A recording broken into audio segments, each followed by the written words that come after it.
Take a look at this bushy forest right here behind me. Yeah, looks like nothing much, but in a few years, it's soon going to take shape to being the answer for this North Texas county.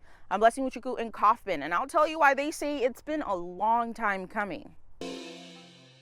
New data reveals juvenile crime is trending downward, at least for 2 Texas agencies. A report from San Antonio reveals a continued decrease in juvenile crime. Meanwhile, just outside of Dallas in Kaufman County, there was a nearly 19% decrease in kids committing violent crimes in the area from 2024 to last year. Our Blessing Iwuchukwu looks at the new additions coming to Kaufman County.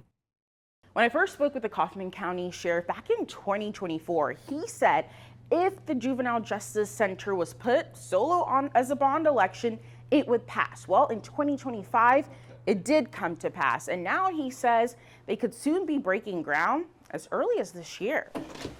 Trennis Ramsey heads to the first meeting of the year at the Kaufman County Juvenile Probation Office, just east of Dallas. Is that okay? He's a chief juvenile probation officer. Right now, he and his staff and the juvenile prosecutor from the district attorney's office are discussing cases currently going through the court process. 18th birthday, that's it. That's the only thing we can do. Actually, our numbers are up just a little bit compared to last year, but with the population growing as it's growing, it's going to always be like that because of the uptick of people moving into the county. And with that uptick, he says the county knew something had to be done, and fast. More and more are involving firearms. In 2021, he says the county realized it had a problem. I was a criminal defense lawyer here, and I did juvenile crime for 25 years here.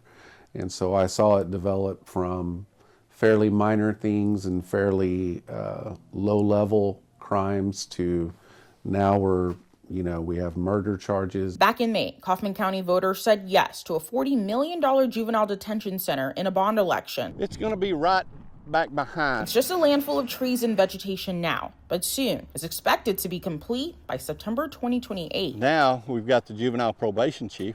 They're trying to figure out what we're going to do with an individual if we don't have a bed.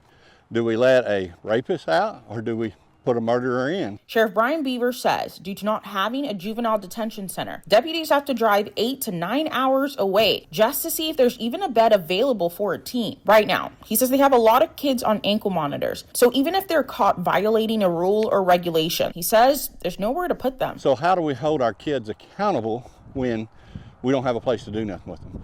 So we've got to teach these kids accountability. It's the same issue Judge William Crushaw says he's seen in San Antonio. They'll be on probation for a month or two, then violate by picking up a new charge or violate their conditions of probation. Those are the ones we see coming over and over again. When Spectrum News first met him in 2023, the Alamo City reported a decrease in juvenile violent crimes. Believe it or not, violent crime is down in this city. He says that trend continues even now. Sometimes you give them the option, zero tolerance. You come back here on a positive drug test, I will remove you from your home.